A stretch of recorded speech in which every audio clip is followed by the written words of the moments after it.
Captures Alanu! That is huge! They've amped out the embers of Sion's offensive core. Let's hope they've got enough damage to back it up. Spiritedbook though will not be denied. Ripped out, Ian swept away, Paranoid to the sky with a double! Holy strat stand! Break the curse! Rampage there for Sifu.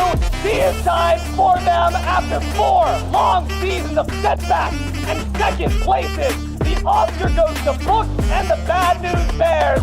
They will take Glacier Final. Trying to go on me. Terrific. He's an army ult on me.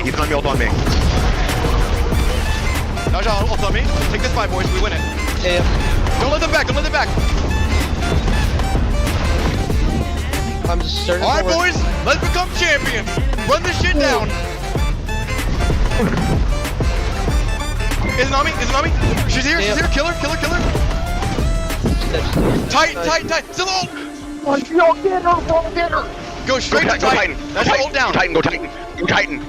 That's game, boys. That's game. Marshall You gotta take this. National Let's fucking go. champions. Let's fucking go. Shred it. Get us out of this game. No one's gonna go big. G fucking shit, boys. There we go, boys. Let's fucking go.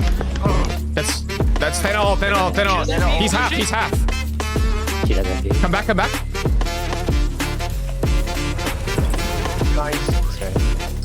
seconds. Yeah, just live.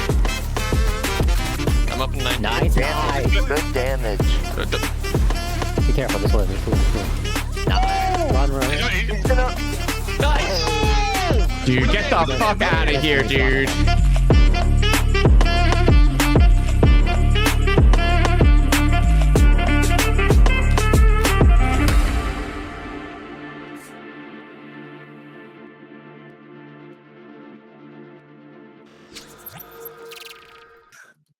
Oh my god, it did. It did. Oh, I'm let's muted this go. whole time, but it's fine. That's what I'm talking But about. I wasn't. That's what I'm talking muted. about. This is what Spiritedbook, the tech guy, brings to the table here on Look at that. the Warriors of Albion Greenroom Podcast. I am one of your hosts, Spiritedbook, joined here by my lovely co-host, Hydra. How are you doing, Hydra? I'm doing good. Yeah? It's been a busy week, obviously. We have a lot to talk about this week. It's been a crazy weekend, bro. Like honestly, we were supposed to do tier lists this week, and I did not have the emotional or the mental capacity to even think about Sparta. Not at all. After yesterday, not at all. I was not at all, so tired. It was a long day. It was fun. It was actually really fun. It was a very long week. Yeah. So maybe tier list next week. Maybe we'll see. Yeah, I mean, whenever. like, It depends on how we're feeling. You know? For those of you who don't know, big sports guy here, been following along with the Olympics. Huge Canadian soccer team scandal, which has not been kind to the ladies, the goats. And they took a win that, quite frankly, they did not deserve to win in group stages yesterday to bring them back to 0 points because they took a 6-point penalty for whatever reason. I think that was bullshit, but that's just me. And for them to win that game was really cool. And yeah, that was just one thing. So there was that. Lewis Hamilton won his race the other day. After George Russell took a disqualification, which obviously isn't great, but my GOAT Lewis Hamilton taking the second W of the season is always good. So a lot of wins yesterday in the columns, which was fantastic. Unfortunately, it was not the case for me, but that's how the ball rolls sometimes. Listen, I mean, a lot of people were winners yesterday. We all can't be winners. Winning is not for everyone, unfortunately. It's true. But I think you'll be fine. I'm pretty sure your team's still solid. So yeah. But you can talk about that more when we get to the Sparta section for sure. Yeah. We'll get to that. You want to do a quick run through probably of? Do you want to go like top down, bottom up? How do you want to do it first? What are we doing? We're doing the recap, the weekly recap. Okay, we could go. Yep. Well, let's do the bottom from the top this time. Let's start at the very bottom, the Crete. Let's check out these match reports. All right. So I was in picks and bans with this this roster. So first, Crete did not have their whole team this week. They were actually missing Noxus, who had pulled off that amazing 1v4 on Mulan a couple weeks back. Yep. He was out this week. So they had their support in solo lane. That was pretty dope. The game one was not close. Not close. Unfair, actually. They had a really, really good draft that fit their playstyle. The support had been practicing 2 or 3 picks for that week. He ended up getting comfortable on Athena, went 0-1 and 15 on the Athena, looked great. Game 2 was probably the most nerve-wracking game 2 I've ever seen in my life. Man, they just kept wanting to lose, man. But Maj and Goat kept pulling out 1v2s out of his rear end, man. It was actually insane. It was a treat to go watch it. If you haven't watched that set, Majin Busho streamed it, so go check it out on his Twitch channel. But they ended up winning 2-0 over La Jungla this week. Love to see that. Dude, these ADC builds are wild. Like, this would not have worked in my set at all, which we'll get to. Yeah. But like, because Cypher was asking me my opinion on the builds, and I was like, hey, like, listen, like, if you're comfortable on it, as long as it has XE in there, honestly, that's really all I care about. Real talk. We're gonna talk about this in a bit. Okay. So yeah, I mean, as long as you have XE, you can do objectives. And I was like, if you need to build crit, you feel like to shut their jungler diving you. I mean, you can play that way for sure. But yeah, it's Crete. It's mainly comfort over everything. Crete's all about comfort. But and you know what, the squad does take a W. I think that was really much needed for morale. They were coming into this without their what they would consider their star player. Everyone rates Noxus very highly on that team. So for them to take a very clean, well, semi-clean, it's a 2-0 win. For them to take a clean 2-0 win in a match where they don't have the starting roster, I think it's really, really good for their morale heading into the next week. So yeah, excited for them. Happy with them. They 2-0 La Jungla, so that is good for them. Warriors of Albion moving up on to Delphi. I don't believe they've actually. Oh no, they have played. Are Warriors of Albion currently winless in Delphi? I think so. Yeah, I think they are currently 0-4 right now. I believe. And this, so I think it's 0-4 for the roster. It's really rough down there in Delphi. But Crete 2-0's La Jungla. Well, La Jungla gets revenge in Delphi, and they 2-0 us in Delphi. Unfortunate. Again, I'm seeing, like, the thing is, I'm looking at some of these match reports, and I'm like, how are they losing? Like I don't know, man.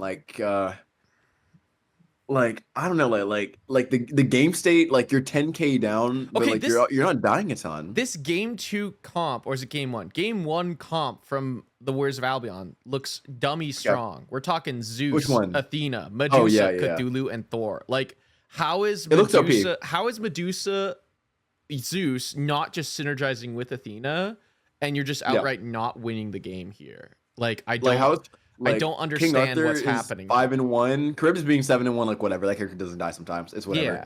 Yeah. But like Robin's getting value. He's 8-5-8. Bacchus is 2-1-15. Yu Huang is like, he didn't get a kill, but he's 0-2-9 and has really good damage. Like this is criminal that they lost this game, man. That they lost this game 1. Like, I don't. This draft is just stupid good. And then game 2 they lose again, and it's like a different draft. Like, I don't know, man. I don't know where they're struggling. I don't know how they keep losing, but it is a tough one for the boys in green. Yeah. I think looking at these players, I think you would expect, like, obviously Cheese, people are really big on Cheese, people are big on Sam Howell, people are big on the Narco Marco himself. Of course. And first of all, he goes 6-2-9 on Cthulhu and doesn't win the game, by the way. Yeah, I mean, Marco, sadness. I feel like Marco's having good games. I don't know if it's just like the picks he's on where he's just not able to convert it, or like what's going on in these games, but like they just can't get anything rolling on their team. Yeah, it's unfortunate. I mean, some teams click and some teams don't. We'll talk about them when we talk about Athens. And they kind of okay. I didn't know we were gonna say that, but okay.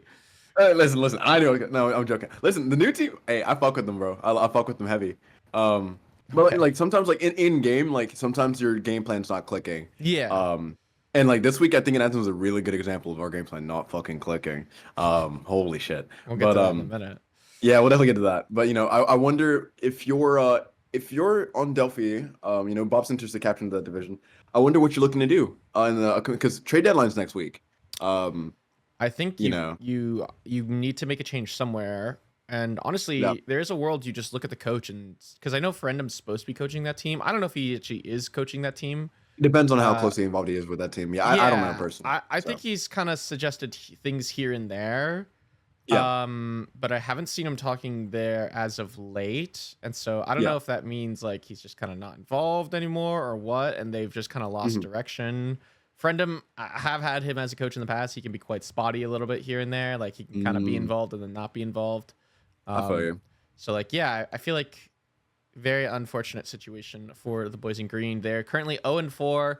They need to make a change, and they need to win, I imagine, the next 3 weeks in a row if they ever want to make playoffs, or at least essentially. Yeah, exactly. Yeah, exactly. You need to get some points on the board somewhere, so you can get an ascension. I think if you go 0-5 and you go pointless, you're done. Like their playoff seats is totally just over. And I don't think they've gotten a point yet either, so they need to get some points on the board for sure. Yeah. Sparta is next up. Yeah, how do you want to lead this up, man? I did not sleep well yesterday because this was not a fun game. Really? Game one also, was... good luck in your set, by the way, LDG Fish. I know you guys play at 7. Yeah, good luck. Imagine scheduling the day after. Cursed. Anyways, I know, right? No, we have to do that. Not this week, but next week. Right. I don't know, man. I felt like game one was pretty close. I feel like we target banned the right characters. The new one, the Medusa, they didn't get to play their best characters, I would argue. Okay. And then we just can't convert in the late game. I think, game one by not Aegising a Morgan Le Fay ult, which did so much damage. Oh, on the right bird? On the right bird, I saw that. That was not I did fun. see that. That was unfortunate. I died with both relics, which wasn't good. And then... Yeah. Mex DC'd game one. We had to pause. Mex comes back and we play the rest of the game out. And I feel like, and Mex said this after, I feel like he clocked out in the middle of game one. And I'm like, you can't do that. Like we're playing this game. Like we can't clock out in the middle of a set. Yeah. Like we got to be locked in. And so for sure. We said, do you want us to get a sub for game two? And Mex was like, no, I'll play game two. I want to play this one. I'm like, okay. Not gonna give him that chance. Yeah, for sure. Get into game two. We're like, how many minutes in? And he DCs again. So we pause. He rejoins. By the way, I had the opportunity to take an FF for game one, and I just should have done it. I knew it was gonna come back to bite us in the ass. And sure enough, it did exactly that. So I knew we should have just taken a game one FF because they were late. They were like, don't start it yet. And I was like, okay, fine, I won't take the FF, whatever. And then I just knew I should have. I'll never not take an FF anymore because I'm like, this is just like, I don't know. Like they gave us ample time, sure, I get it, but like, I don't know, man. It was so, it literally became a 4v5 in game two. And like in a game where we were generally on pace to have a better game, suddenly you're just in a 4v5. And I hate to say it, but I checked out. Because I'm like, we're not playing a 5-on-5. This is just unfair. Like, we don't get to play the game like as it's supposed to be intended to. He rejoined here and there, but he kept like DCing and the game. Like, I don't know, man. Well, I was just not, to let you know, I was not happy after yesterday. Yeah, people were talking about it in the Athens community chat. About us? Yeah, about the set, because people were watching. They're like, dude, like it's so cringe that they're just not pausing. Like they're making them play through the DCs. Like this is so cringe. Well, so we paused and they didn't say anything, and they just hit the F10 button, and I'm like, that's a little cringe. Like that they should not have done that, and especially because we didn't take the game one FF. Like I feel like they should have given us some leniency, and like we allotted our time periods, sure. Yeah. But then they gave us no leniency. So I'm just kind of like, this is a little cringe. So, and there are members on that team that directly like hate me with every fiber of their being. So like I could not be fucked. I could not be fucked anymore. Like fuck those guys. Like it was incredibly cringe. And I'm like, the whole situation was cringe. Yes, it's not ideal, but like, I don't know. The whole situation was cringe. Yeah, it's like it's just. I mean, when you get down to it, that's simply unlucky. But I mean, I think because we were in a similar situation in the Athens game where we had to like pause and we were being broadcasted too, which is really bad. And like we were like, if we waited any longer, then it would have been a 4v4 because we had people that had to go, so it'd be really bad. So that's like, and like that, we cleared it with people. Like we made sure that they knew, like, hey, like we really don't have that much time. Like we're already pushing because it's a game 3. So we're like, is everyone okay? First of all, and be like, we're kind of sorry for this, and they do end up coming back, which is dope. But I mean, I just think making people play through a DC is just so cringe, at least in my opinion. So I agree. And you know, it's weird. You'll never get me to say it's not cringe. Like it's at least to me, it's cringe. You know, and even if he couldn't connect back, like I don't know, bro. It's just unlucky. I also agree it's incredibly cringe, but that's just me. Yeah. But yeah, so you guys do fall down. It's just so weird. O2 this week. Yeah. You guys fall down O2 this week, which is obviously it's not ideal, but no. Who do you guys play next week? Who's next in the schedule? KWM or is it the other one? Yeah, I don't remember. But I will say this is that Mex is benched. This is okay. So this is the thing. It wasn't just Mex as well. Halfway through the pause of game 1, Rekka goes, and I quote, "My fan just broke." And we were like, "Oh yeah, I thought his laptop was what?" like, fucked. Yeah, and so his CPU fan broke in the middle of game 1, and so he went from having consistent frames to sitting around 30 and going to 0 at times when he turned. So I'm like this is like the worst case scenario for everything just decided to happen. So yeah, see, I don't you know, like sometimes it's just not meant to be, man. Yeah, you know, it was. Listen, I had so many wins on Sunday. So many wins. Yeah. Canada Soccer, Lewis Hamilton. There was one more that I can't remember what it was. Something else happened. And just I 3 wins, and suddenly I couldn't get a 4th, man. Something was due, man. Well, I can jog your memory real quick on that 3rd win. If we want to move it to the Athens division. It was yeah, I remember what it is now. Yeah, this was my debut set for Wars Albion. Which was fun. Was it? Holy moly, bro! Here. So let's talk about it. So the result was we ended up 2-1 in the crew, and it might be one of the most entertaining fight sets I've ever had the pleasure of being a part of. Listen. So game 1, everyone's lagging. I DC'd into a wall and got first blooded, and it was actually so bad. Oh, nice. I didn't know that. Yeah, that was unfortunate. That's why I wasn't streaming the set, because I was lagging like super bad, and I didn't want to chance it. That's fair. So and then it I think Claw was also lagging pretty bad. Gumbo I think was lagging pretty bad as well. But overall, like, servers just were not being kind to either team in that set, so it wasn't great. And then game 2 was, again, there's a clip of it on Twitter. You guys can go check that out. By Dilo. Dilo posted the clip. Of first of all, me not using beads. It's hilarious. I was spamming the beads button and it just was not going up. The crew end up trying to run it down in the mid lane after winning an insane team fight. I did watch this. And this was in our great. in our comms, we just say, "Hey, bro, go for the highlight play," and he says, "Word," and we're like, "Word, bro! Like set's gonna end within a 5-minute span anyway. Go for the highlight reel." And he's like, "You know what? Fuck it." He full sends. He 1v5 defends as a Raijin, makes an absolutely insane criminal play, saves the Titan, buys our team enough time to respawn and actually defend the Titan on even footing. And then we're calling like, "Hey, like, just run it down mid. The game, like, we have to try to end here, because if we don't try to end here, they backdoor us. Like, there's no ifs, ands, or buts. We have to end the game here. And we end up winning by running it up mid. Yeah, it was so close there. Like, our Titan had like less than 1k HP, which is insane. I'm fucking spamming like, "Hey guys, Chiron's still autoing the Titan here. Don't ignore him, please." And they turn around, they dump full kit on, and they end up killing him. And then game 3 was pretty textbook. We got everything we wanted in our drafts. I actually had a real game this game. I go 0-10 on Ganesha, I'm pretty sure, or 0-11, something like that. 0-10, yeah. Yeah, 0-10. Had a much better performance than game 1 and game 2. We play it, we bring it back. Claw's pipe busted in his house in the middle of the set, which was insane. What the fuck happened on Sunday, man? Dude, I don't know. Like I DC'd hitting a Gold Fury, so he paused it at one point. And then, they talked about, I ended up reconnecting really quickly, which was really, really good. Thankfully, the connection held out for most of the set, most of game 3 at least. And then, like, we paused for like a decent chunk of like the broadcast in game 3.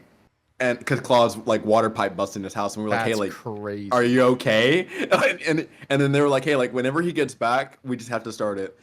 because like obviously we don't know the situation. So he got back. We started it. We ended the game like promptly after that, and then he said, "Okay, guys, I gotta go." And we're like, "Yeah, dude, be safe, man." So yeah, that set could have gone either way. That set could have ended on the second game. I'll tell you. I'll be really honest with you, Hydra. You did. You did not deserve to win this set. I'll be really honest. You did not deserve. Listen, the way game one went, we won. You did win. You got the points. That's what matters. You got the 2 points. But you did not deserve to win this set. You guys got heavily draft diffed in game one. You were losing to Baron Somebody Jungle in game two, which I was heavily impressed by your Khepri performance, by the way. Like I thought you were cooking on the Khepri.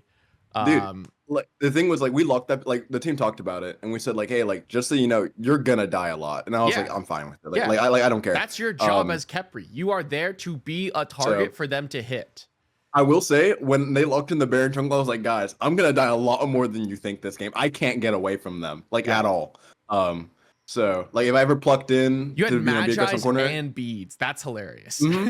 I needed it. like there was one point where we were fighting on the beacon in mid lane, and Swagga didn't see the Athena. He ended up getting dash taunted and died.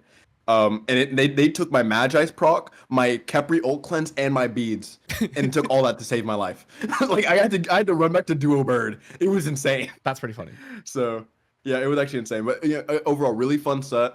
I think the team had a really good time. There was one point where it was game two, and our goat, our absolute amazing goat Abducts, fat fingered his 2-1 Rage instead of his 3, and he couldn't leap in, and Swagga, just kind of inched in mid, and then they just both died laughing. Abduct says, "I'm so sorry, man, that never happens." And Swagga's just laughing in the mic. He's like, "Dude, I can't even be mad.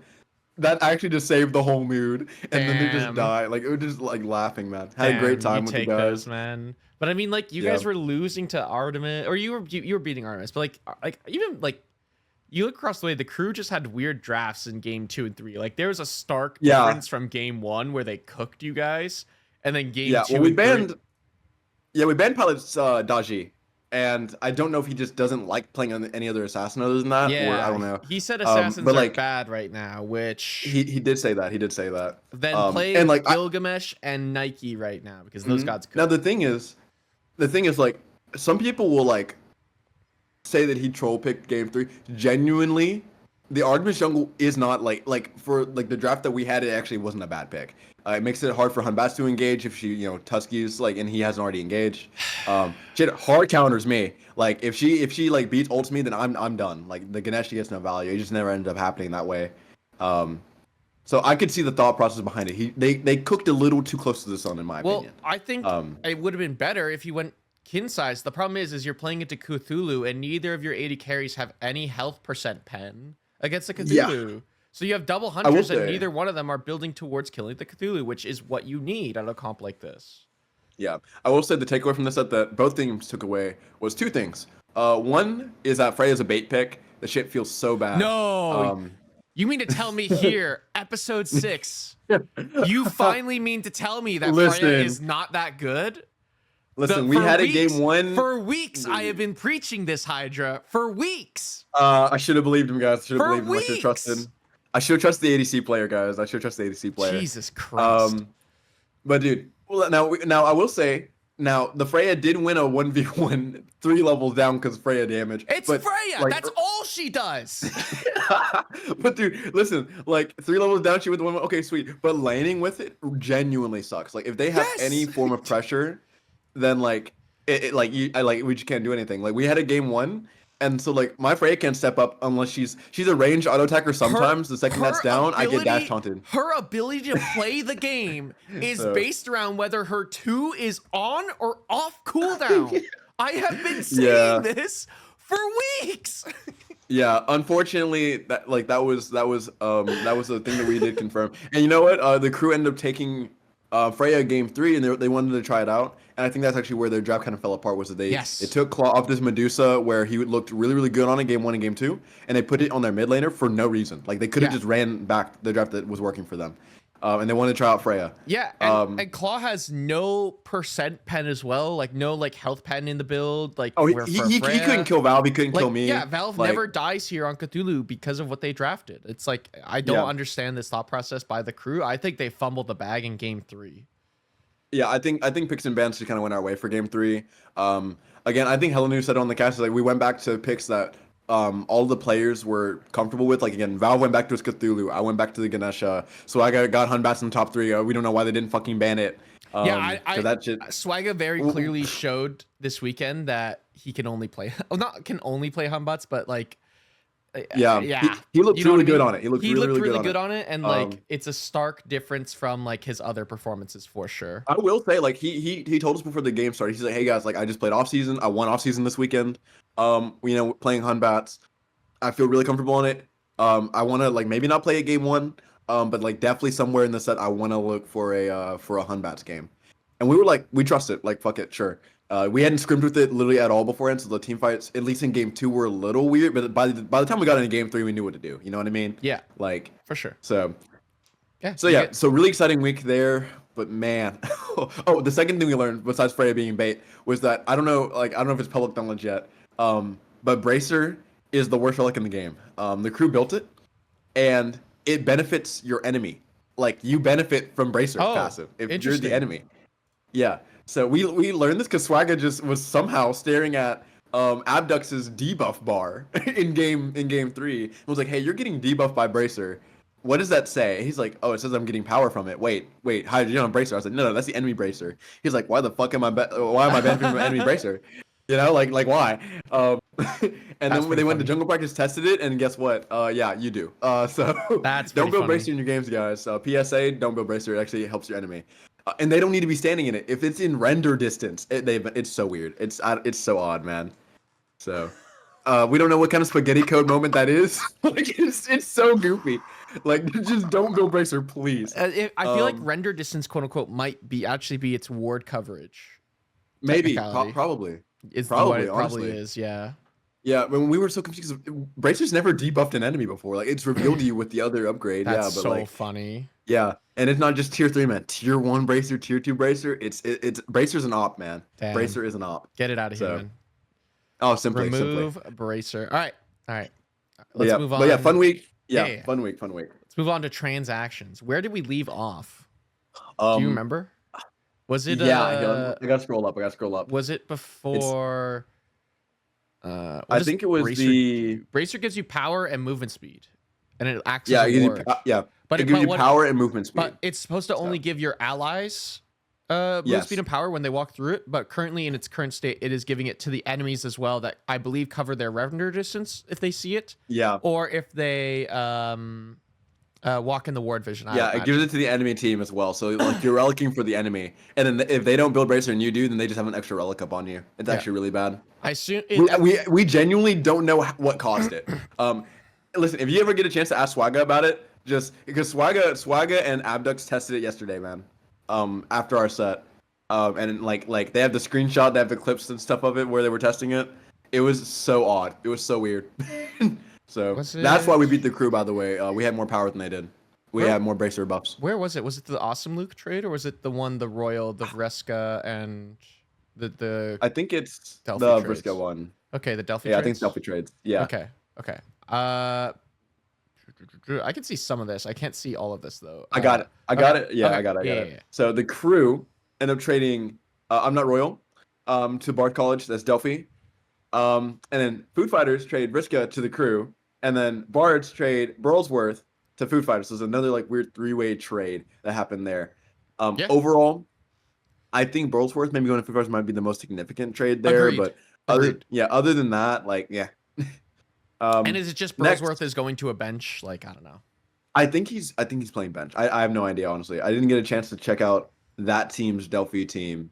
I can look. This last Sunday. You can move on. Yeah. So maybe, yeah. But Blood Warden Sparta, and they're trading Awesome Luke 2 to Bard College for Wobble. This is significant. It's very significant. So Bard College ended up getting a different ADC, which a lot of the Bard College members on Sparta would argue that like that was a big issue.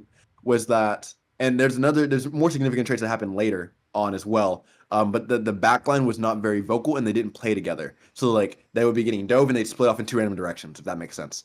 So they wouldn't like call for peel, and then they'd complain about peel after they died, and then and they would never peel for each other. They just run off. Like one would go to solo lane, one would go to like the speed buff if they're getting dove in like the jungle or something.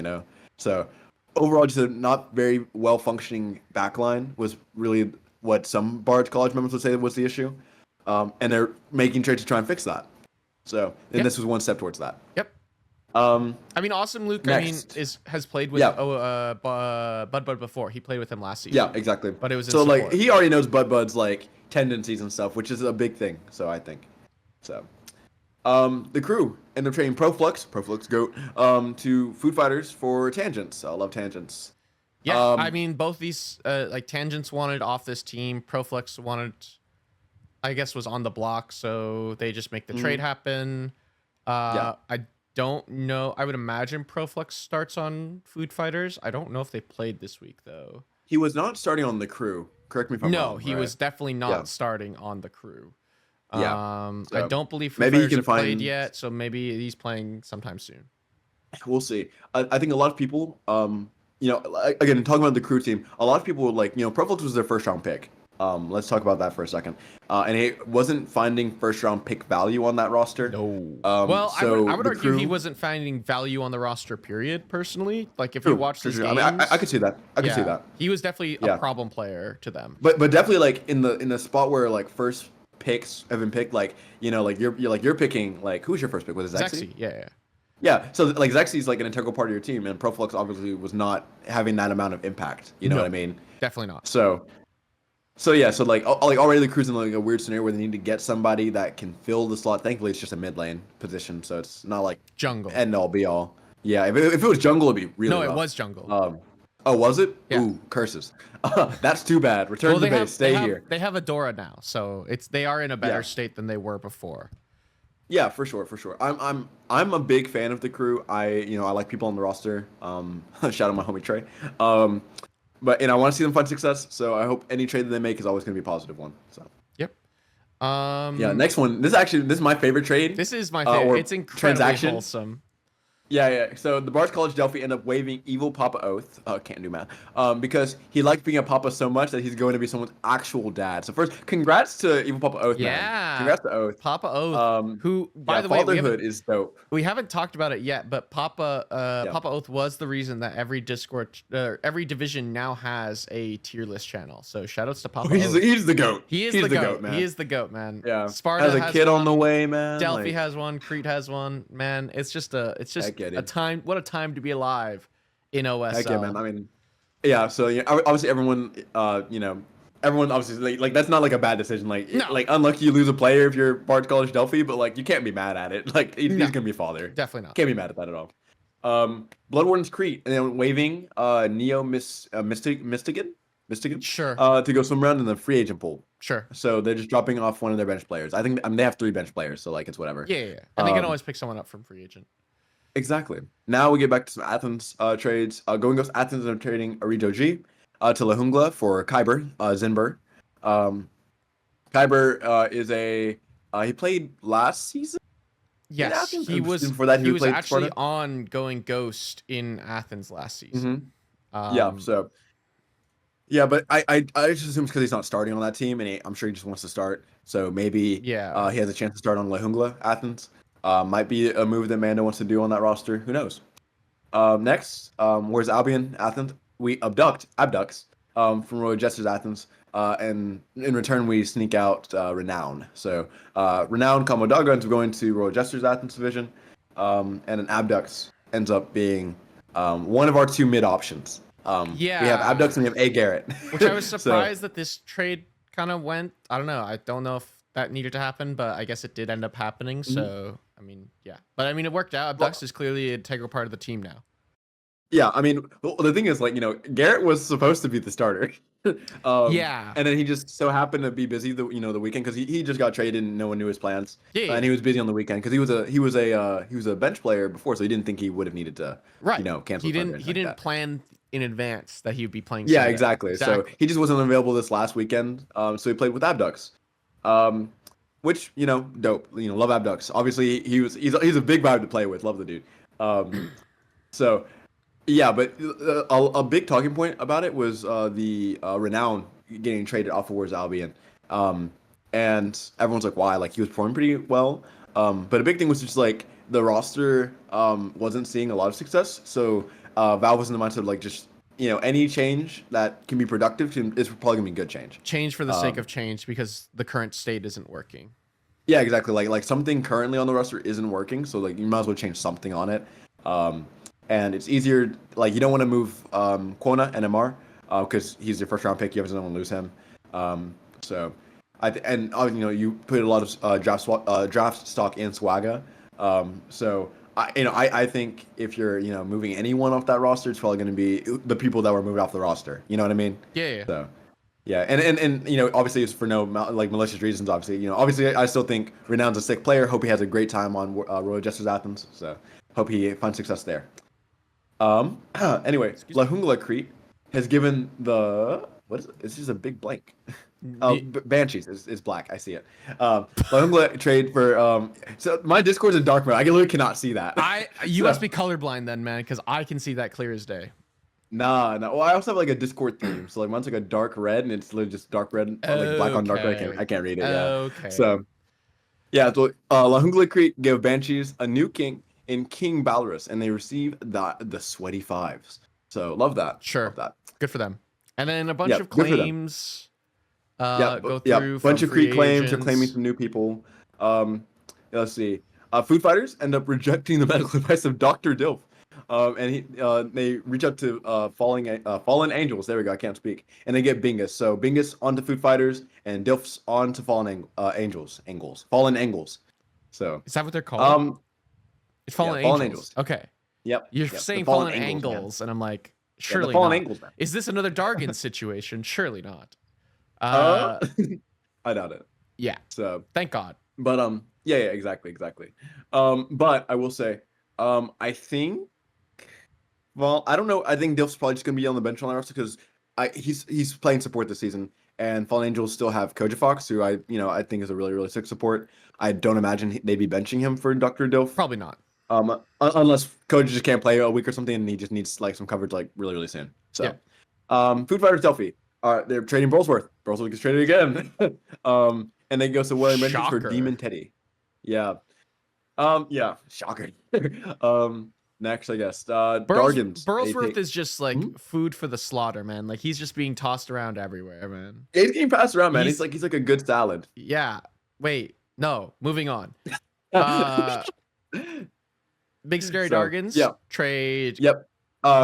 Koquelic Bloom to Fagard for iTerminator. You did a much better enunciation of that than I ever could have. Yes. And then final trades of the day. Skogs in Delphi give up Void Pain to Royal Jesters in exchange for Fission, and Going Ghosts over on Crete decide to trade their player they literally just claimed out of free agency for the Oni Bandit over at La Jungla.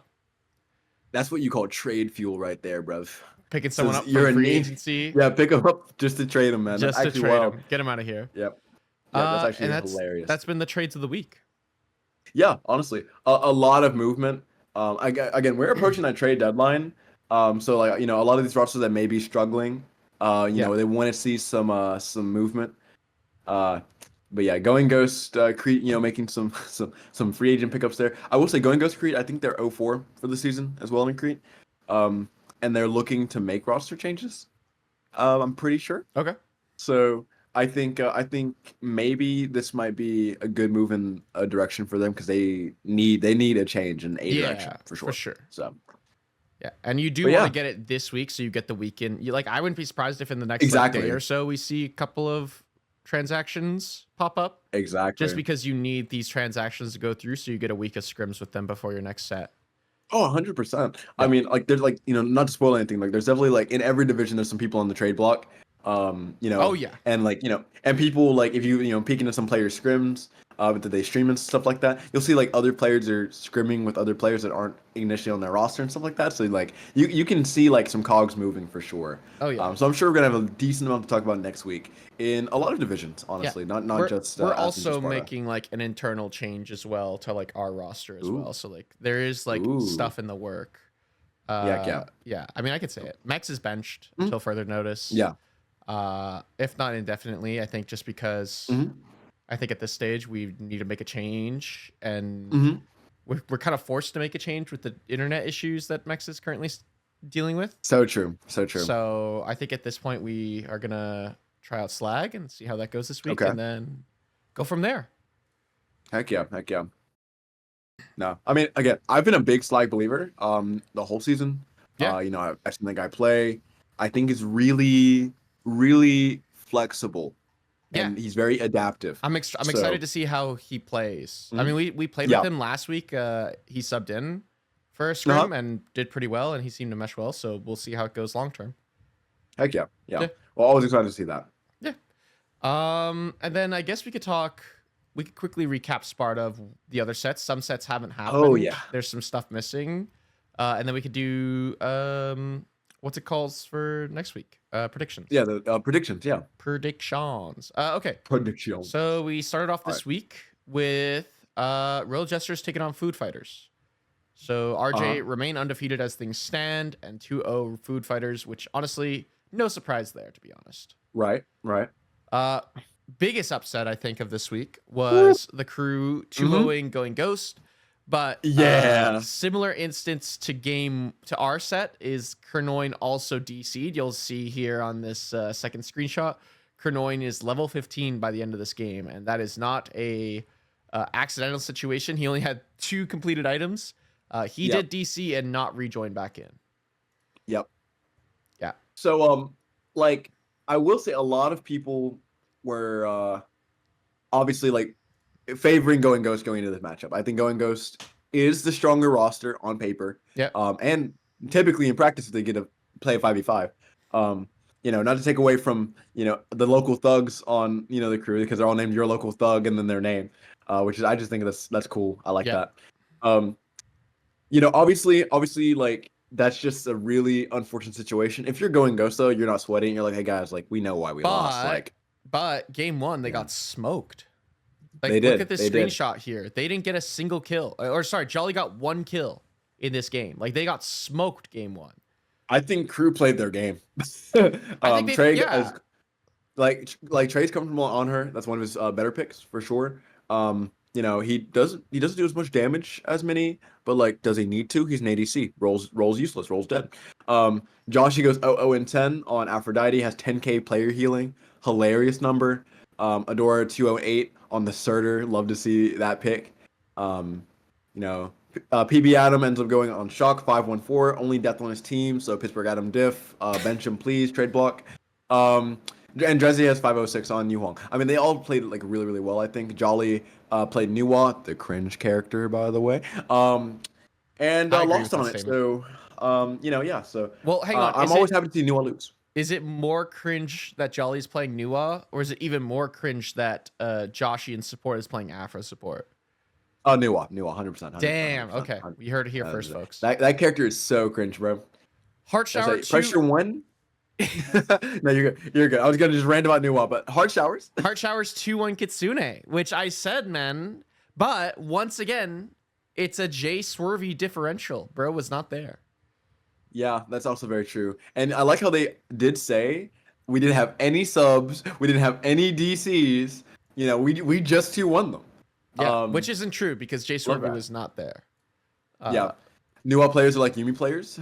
True. That's actually so true. I wouldn't be surprised to see more changes on this Kitsune team. Apparently, it's a really bad team environment when they're not winning, which is again no surprise. Yeah, I'm not surprised. I mean, you see who's on this roster. Yeah, I know. So, the names on this roster, like it's just I would not be surprised to see more changes. People wanting off that team. Apparently, it's just not a good time. It's just not. I will say Jinx Q playing support doesn't end up having the impact it needed to have for his team to win. Not saying he was the issue, By the way, Right. I actually don't think he was the issue in any of these games. I think he had a really good Terra performance in the game that they lost. I think he had a pretty slumbering Karen performance. Game 2, but it's Charon, and I can't I think the character's useless. So like whoever told him to pick it, that's their fault. Jinx is also very out of touch with the meta, as one can see. Yeah, he's building prophetic on Charon like first overall. Like that's just I think you have to on Charon, and that's why I think he's bad. Like I think you need the CDR. And Charon's only good when you're going prophetic and Thebes, and you don't want to be doing that in support right now. Surely you just go Cannoneers. On Charon, I mean maybe.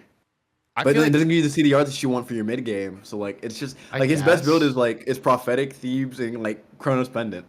Damn. But like what does he do with that? Like he does damage from a backline perspective. It just Oh, I just saw I'll one. say. Okay. This is breastplate thermometer. Oh no. I just saw. All reliable, man. I just saw. Okay. Yeah. Listen, North Korean Dons is my kryptonite, bro. I played my listen, I played my one ranked game of like the week. Today, boot up, and then my mid laner is just saying, "Hey, yo, guess what? Peel diff. Okay. The Blink Donza rocket's cooking me." So. Yeah. So heart showers. I mean, Team We've said I think is on the up. The heart showers, they're looking good. Team, Yeah, they look good. Team continuing on the downward tread despite taking a win. Bards ended up getting 2-1 by La Jungla. Do you see what's in game number 1? What character's in game number 1 that immediately stands out for you? I mean, stands out. I mean, It should be very obvious if you're looking. you at mean it. the 08 Charybdis or No? What's right next to the 0-8 Charybdis? Oh, the Persephone? Yeah. Why are we picking Persephone, man? I mean, so to be fair, that's just fair? Realty. Realty has a weird god pool, man. I don't care how weird your god pool is. You don't want to win if you're picking Persephone. Okay, but hear me out though, right? Death Guy He goes 3-1 and 10. He goes 15-4 on Morgan Le Fay the next game. Why Okay, are we listen. picking Persephone? Listen, next game, true, it cooks. But like, hear me out, right? Bro, you're not hearing me out, bro. You hear me out. Listen, the Persephone did 19k damage. It's a pick that not a lot of mid laners are well versed in like that matchup. So I mean, and it can lock down KA, and they don't have a great lockdown comp with it. I mean, I can see the vision. And in my opinion, if my Charybdis is 08 and 2, something else went wrong, and it's not the Persephone that game, bro. I don't know, man. This draft is horrible from the Bards. Oh no, the draft is ass. This The draft draft is good. This draft is so bad. Like So, it's so but cooked. listen, It's so bad. Across the way, to be fair- the La Jungla, they get their first win. But yeah, go Yeah, ahead. I mean, that's true. But listen, Morgan Le Fay going nuclear And in the still next game. lost. Or Yeah, did they? first of No, all- they won. They won that one. They Sorry. they ended up winning. They winning. Yeah, that's the one game that they won. And I imagine Morgan Le Fay was banned in game 3. I imagine it was. I won't assume. And then they end up getting Nuwa, like again, like a really good mid laner. Ends up not really living the dive. I think like Shock dives that really well. Pele dives that extremely well. Cut the lights off and make it easier for him. Realty not having health pen against this comp sucks. Like not having a Soul Reaver, like going Soul Reaver last year is just not it. Like you could see the build just is not what you need out of this new WOA. So I think agree. there's a couple things wrong here. I think maybe you're just not. I mean, maybe your draft just wasn't on the same page because like you have like the Circuit, Medusa, Cerberus. I think they're on the same page, and you have like the Achilles, New Wall. They're kind of on the same page. It's like you have like a 3-2 split on like what your idea is that you really want to do. Like, I don't know. I don't know. I don't know. I mean, like you got decent dive. Like the idea behind this comp is that you got so much dive, like with the Cerberus, Achilles, frontline diving with the Circuit. Medusa can facilitate into the dive really well. And then Nuwa just hits the 4 key and hopefully you win a team fight off of it. So I get it. La Jungla win this one with the ESET support. So Love that. I guess. Love man. that. Love I that pick. guess. That was on the table to be picked in Athens on Sunday. I will let you know that. I'll talk about it. La Jungla get their, I believe, their first win of the season, if I'm not mistaken. I think so. They actually. won last season or last. They did not. I'm pretty sure. Yeah, they were still winless. This is their first win. This is their first win, which it wasn't the cleanest. It's a 2-1 against a team. Like, I think these are potentially the bottom 2 teams, Lahungla and Bards. I agree. I think I'm this is trying probably the Toilet Bowl match of the week. Yeah. Like, which I don't know. I think Lahungla is on the way up. Just as things stand right now, they are the quote unquote worst team. Yeah, I definitely think that.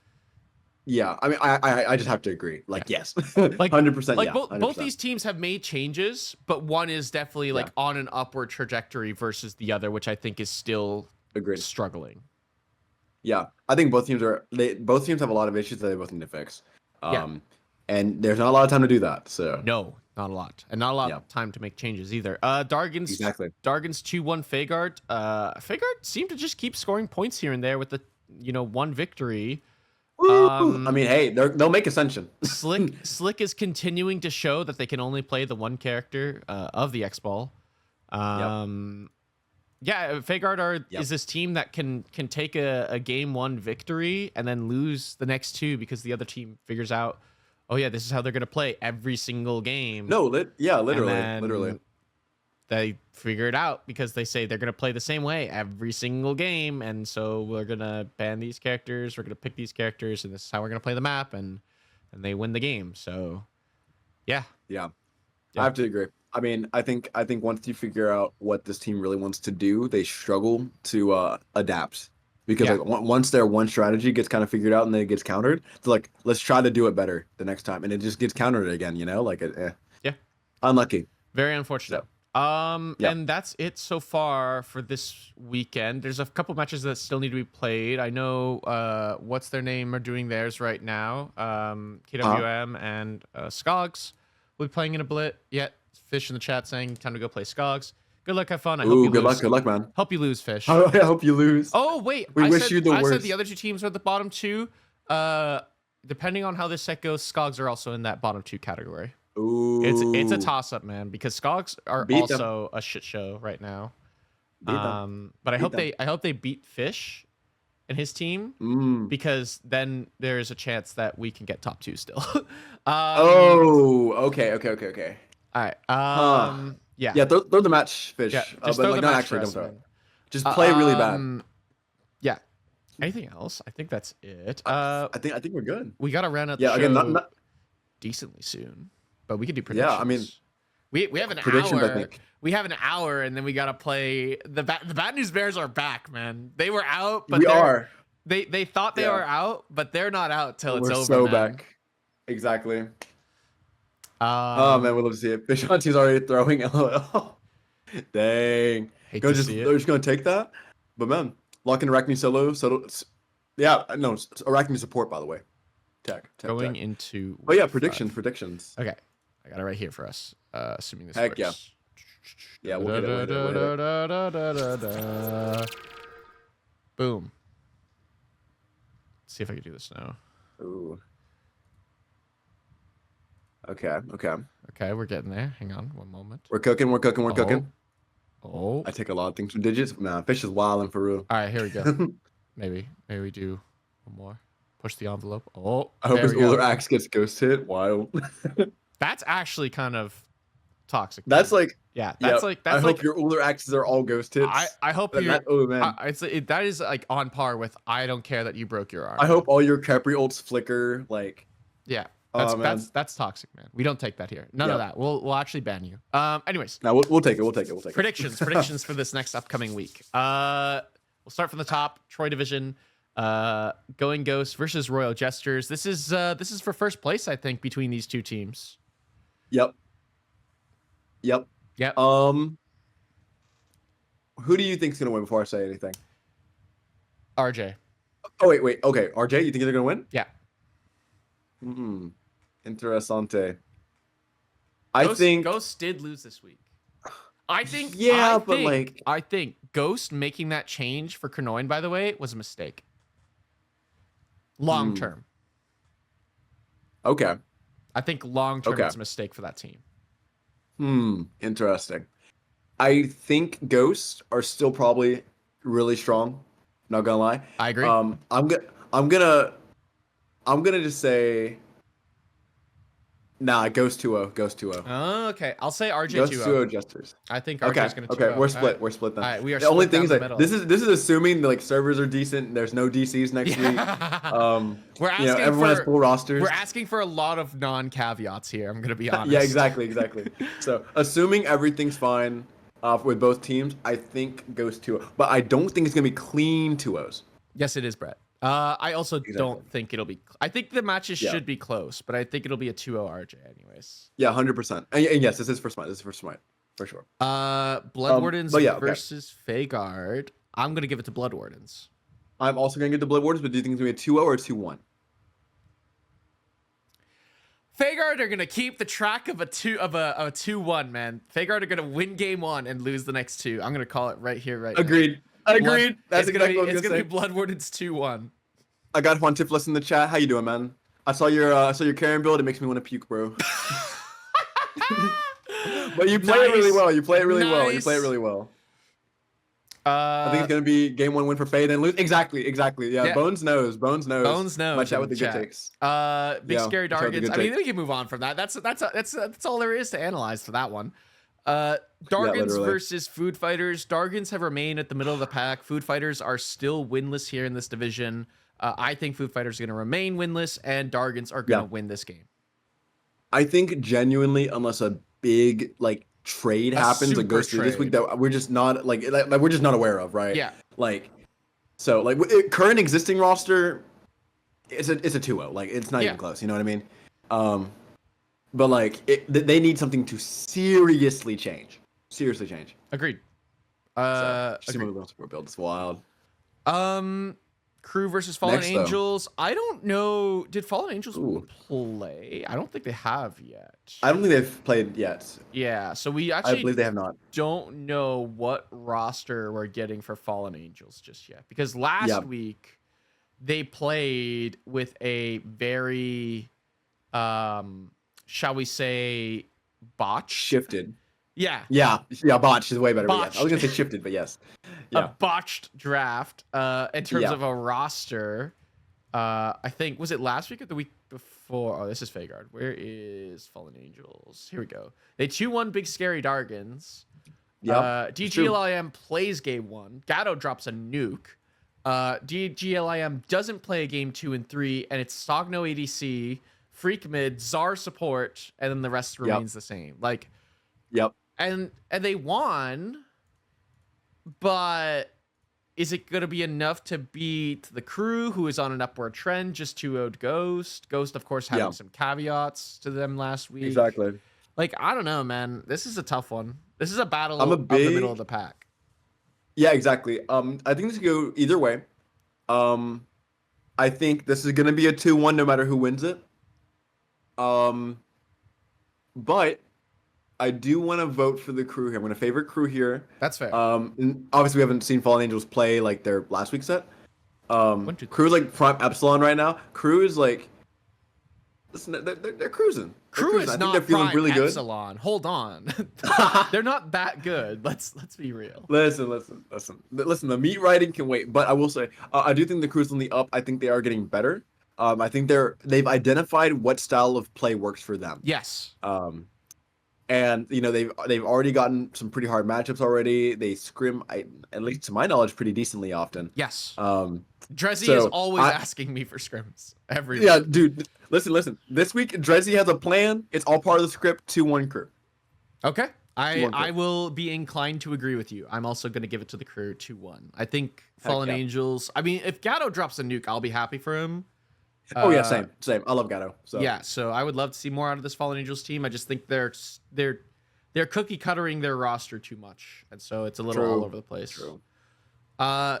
Moving on to the other division, Kitsune versus Bard's College. I think this one. I mean, I don't know, man. Like, should we say Kitsune 2-0 in parentheses if Jay Swervy shows up, and then our actual prediction is 2-1 Bard's College. Yeah.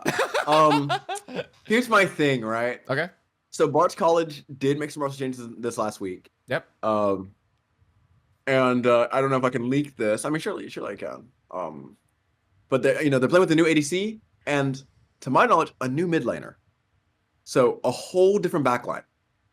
What, Real Team? I think it's gonna take him. I think Real Team's the mid laner now, right? Yeah, but he played last week. Oh, did he? Okay, sweet. Yeah. Yeah. I was gonna say Skizzy's not playing. So, so I think I still think they need a week to cook. I'm gonna say Kitsune 2-1, even if Jay Swerve is not there. If Jay Swerve is there, it's a 2-0.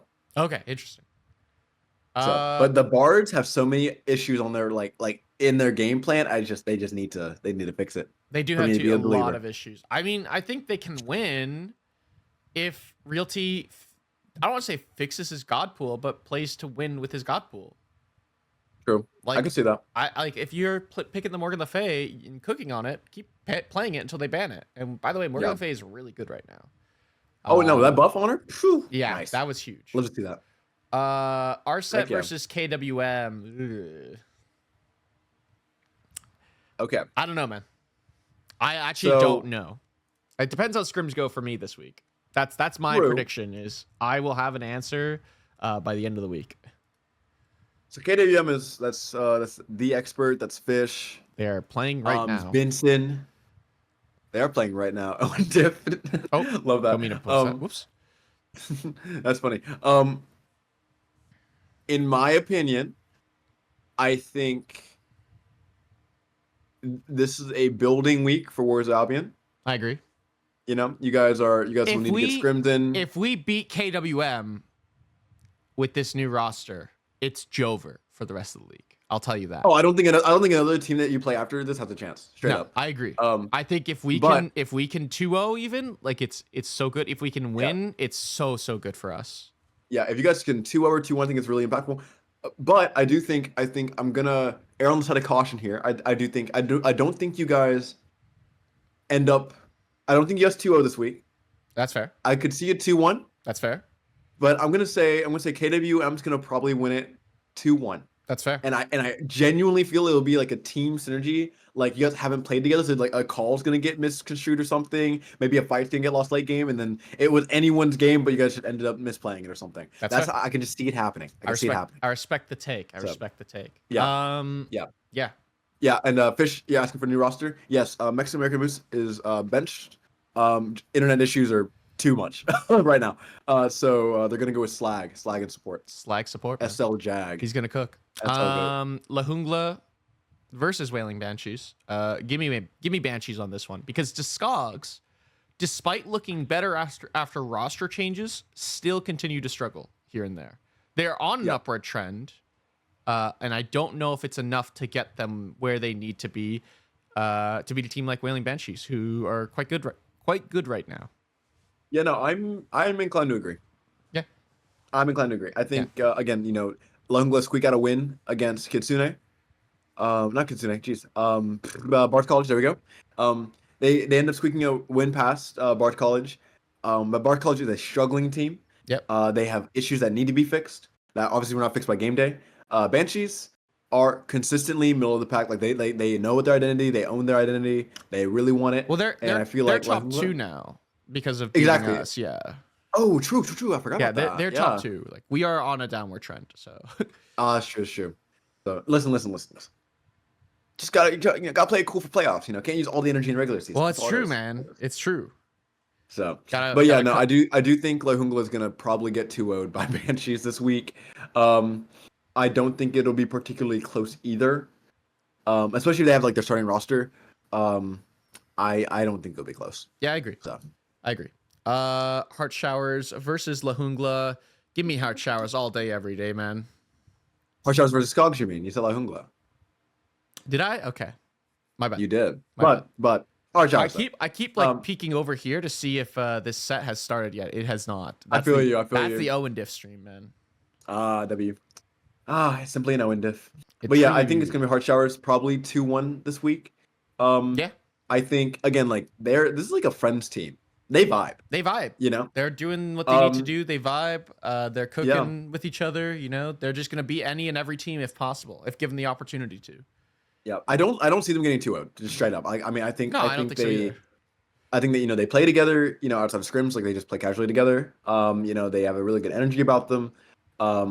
And I like to root for friend teams like this. So I'm gonna just say Heart Showers. Yeah, Okay. 2-1, 2-1. That's our predictions. That's it. Heck yeah. We did it. Mission Man, accomplished. we had some takes. We had some takes there. We do have some I know takes. We got some hot takes. Yeah, I think that's quote unquote gonna do it for us. Do we have any other final thoughts before we get to our Q&A? I don't know. Yeah, any final thoughts? I mean, I'm gonna pull questions from chat, honestly. We will be pulling questions here in a second here, chat. So we'll give it 10 minutes this week. So get your Q&As ready. Start putting in your questions for us. This could be returning to no Crete. We already talked. We don't do predictions for Crete. We do predictions for Sparta. You can ask about your team though, like what I think about your Crete team. You can ask about our team. Mex is goated, but internet also sad. Yeah, internet is sad. Yeah, I agree. Chat, start putting in your questions. This could be regarding to Smite, the state of the meta, OSL, obviously. Ask us questions about the stuff. podcast in general. Ask us any question. Yeah, this is the Q&A session. I really do need to make a cool graphic thing. Like a Q&A slide? That would be cool. Maybe not Q&A slide, but a Q&A like graphic to just turn on and be like, Ooh, hey, put in your questions and ask us questions. Oh, that'd be OP. That'd be OP. Yeah, that would be OP. Someone should really get on that. Yeah, Smite 2 AGL stock market looking good. Me personally, I'm not like, and I said this. If a lot of the leagues are moving to Smite 2 for competitive after this like last season is gonna wrap up here, and I don't enjoy Smite 2 enough right now in the current state that it's in to want to play it competitively. So at least until like the roster's bigger and the game's a little bit more polished, I won't be participating in AGL. Smite 2. I think what they need to start doing is releasing like 3 characters. Like they're releasing like 1 character, 2 characters sometimes. But like if they start releasing like 3 characters at once, I think they can really pump out a lot of characters. For sure. And make them in a playable state enough where like we can have a lot of fun in a comp scene. Because I also said this the other day. I think it was either to you or someone else. I don't understand why we had 10 plus years of balance and creating a cool and fun to play on map, and then we went back to a default map of just Gold Fury, just Fire Giant, some Harpies, some buffs, some neutral camps. Yeah, I get it's the alpha, so like you want a basic alpha, I guess, to test it, but like once you go 24/7 live, that's not gonna cut it for people that have been playing Smite for a minute. Yeah, and it'll be boring to people that are like from other MOBAs and stuff. Yeah. Because there's not a ton of stuff there already. Like League of Legends just has more in it. Like League of Legends has like the like all their camps are a little bit different. They got new characters they're adding, and they also have grubs, different elemental dragons, a baron, an elder dragon. Like those are 4 core objectives that are just like so different to everything else. It's true. Yeah. At least my Yimmer gameplay can build crit and I can blink in combat. I will say again, I'm very hopeful for Smite 2 and its future. I do think it'll eventually become a good game, but like right now, like I don't want to like put in like hours and hours like a week to like practice and figure out draft strategy and scrim on a game that's literally unfinished. You know what I mean? Like at least to me, like there's other games that are out, that are better and like more fun. Question that I also got in my chat was, who's the best team in Crete? It's Royal Jesters. Is that the team Zenith is on?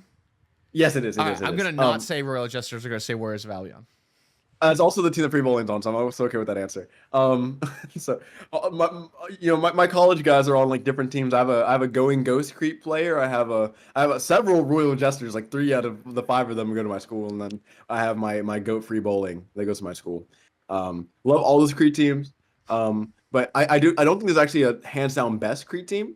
Because first of all, Warriors of Albion did beat Jesters, by the way. There you go. Damn.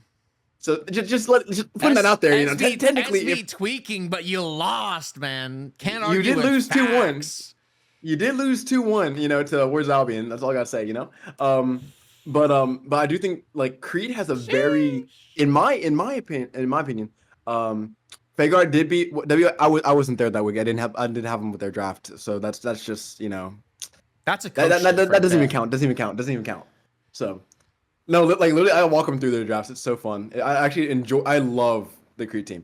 But I think Crete is like a very clear cut top 3. I think it's Royal Jesters, I think it's Warriors of Albion.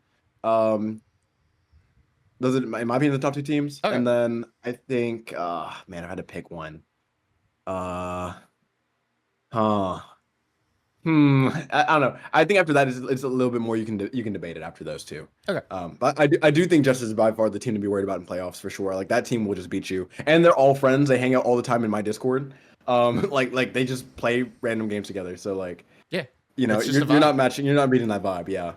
And in your chat, I see. What do you like about Smite compared to League? Compared to LoL, what are the pros? Yeah, you play a lot more League than I do. So you talk about it for a little the bit. pros of Smite versus League. Ooh. I would say the movement feels a lot nicer in terms of like juking abilities because everything's a skill shot in Smite.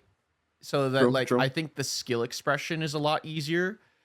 In terms of like, and it's also a lot more user friendly, I'd say. Like there's still a huge learning curve like there is with every MOBA, I'd say.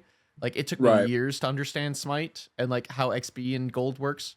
If you're a noob just to League of Legends, you're going to get punished for hours and hours and hours and still not understand that last hitting a minion gives you gold. And that's the only way to do it. And last hitting is such a important thing. It's so much more important. Wave management, like there's just so much like skill and like learning that you have to do to actually be semi decent at League, and even then you're still like maybe only good enough for gold. Like I have such a vast understanding of League of Legends, more than the average like the average player, I'd say, but at the same time it doesn't translate because there's still so much I don't know.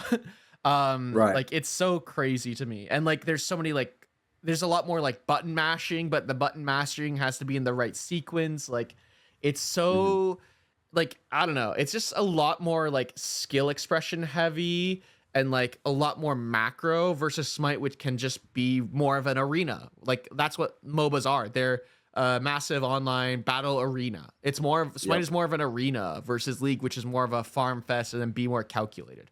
Smite, there's a lot more fighting and a lot more entertainment in that factor. There are things about League that I like a lot more than Smite, though. I think I like the Elder. I like the dragons, the way those work to give you perma buffs. There isn't a lot of perma buffs in Smite, in Smite. There's not a lot of perma buffs. We're getting some here and there, but they aren't often outright damage or like stat buffs, I'd say. So I'd like to see more of that in Smite personally. Because I really like some in Smite too, which is cool, but but it's not the same. They're not the same. Yeah, exactly. I was gonna say they're not the same. Yeah. In Smite, I don't have to focus on last hitting. That's true. If someone gets fed in Smite, they don't one-shot me compared to LoL. That is also something I like. I like that in Smite that there's a lot of comeback mechanic and that you don't feel like you're just outright out of a game versus League of Legends. Right. If a mid laner or a specific role, especially in AD carry, there are roles where like you just don't get to play the game because someone is so fed because they won lane, and you just never get to play the game because they one-shot you.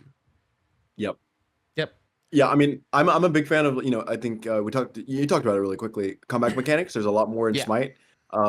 Like you can be down like so much gold in Smite and like still be like, guys, this is winnable. Like if we play this right, it's winnable.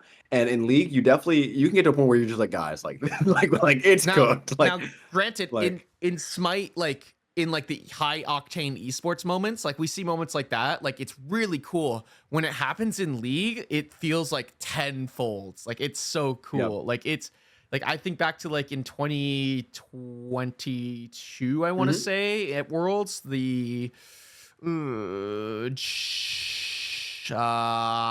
what's the frick? It was like a Karthus game. It was at Worlds group stage. I don't actually remember the names, but like I don't remember. It was really cool. Like they were down like it was just such a long 60+ minute game, and like they were trying to end the game. They were hitting the Nexus and then a sliver of health, and they fought back, and then and they won that game. I mean, like stuff like that's just insane, Yep. Us kid was some fun watching League. Oh, yeah, that's true. That's true. League is incredibly fun to watch, especially Worlds. Like I find League Worlds is so incredibly fun to keep up with and watch. Like if you love esports, watch League of Legends Worlds. Like it's so fun. Don't watch don't watch the regional tournaments. Wait for Worlds and watch Worlds. Yep. Figure out what the time zone difference Worlds is. insane. Watch it live. It's so fun. It's insane. I still remember I watched the last Worlds, actually, the one that just happened. And like my friends, like we had like a cool watch party because my friends are he's really big in the League. And we just were, we're watching it, and like, T1 ends up coming out, obviously. Yep. And then like Faker walks out, bro. That was so cool. Whole stadium goes crazy. He hits him with the shush, man.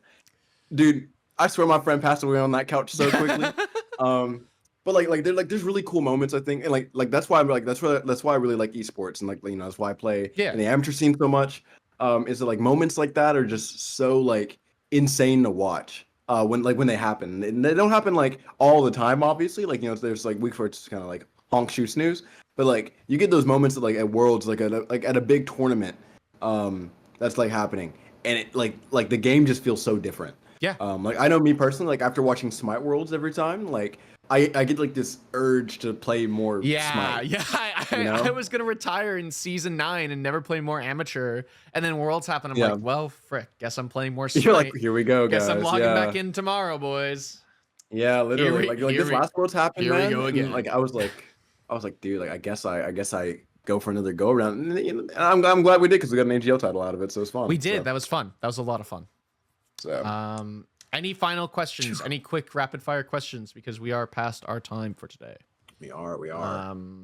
We'll be quick with these ones, but that's pretty much it. Let's start wrapping up the show here. Heck yeah.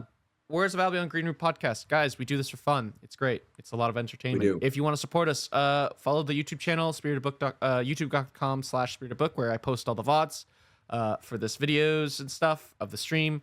It's great. It supports the channel. It helps out with us and like ideas. Leave a comment. Let us know if you liked it. Like and subscribe, obviously. We also have a Spotify, which I need to update. It's outdated. There's episodes missing. It's unfortunate. It sucks. It's annoying to do because of the system that we use for it. It sucks. But true. We get it done. We do. Follow us both on Twitch, twitch.tv/spiritedbook, twitch.tv/chaotic Hydra, chaotic_Hydra. That's important. True. There's an underscore in there. There's an underscore in there. Yeah. And any final shout outs before we go, Hydra? We play a set in less than an hour. Come watch the set. Yeah, come cheer on the Bad News Bears. In 35 minutes, we're playing AGL playoffs. So go cheer us on. It'll be fun. I still will not be streaming it for safety of a connection. So watch at twitch.tv/spiritedbook. So yeah, definitely go watch the ADC POV. Please don't be my second support to DC on me this week. Holy smokes! Is that a challenge? I'm joking. Please. Please. Oh man, no. It'll be fun. But yeah. Good luck. Y'all got this. Hey, listen, we're again really excited for tonight. Really excited for this next upcoming week of competitive. Overall, and I'm really excited to see the next set of patch notes. Because I want there to be more. I want there to be more changes. Yeah, more, but good changes. Like meta shifts. Please, please change this meta because I hate that people are playing tanky junglers again, and it's gonna drive me insane because I feel useless. Freya's gonna get nerfed because low level players are screaming she's busted. That's me. I'm a low level player. And like she's like on her way out of the comp scene right now. At least in my opinion, she's on the way out. So she was never in. She was never in. She was for a week. She was never in. Cheers. We're gonna wrap up the show. Have a good week, everyone. We're gonna raid Owen Diff. So say hi to Owen Diff for us. Oh, might as well. Yes. And let me also go cheer on. Twitch is just Owen Diff. Yeah, it's just Owen Diff. Go cheer on Owen Diff because they play KWM and we want them to beat KWM. So later, guys. Have a good one. Yep. I'm also sending my viewers over there as well. So guys, have a great time.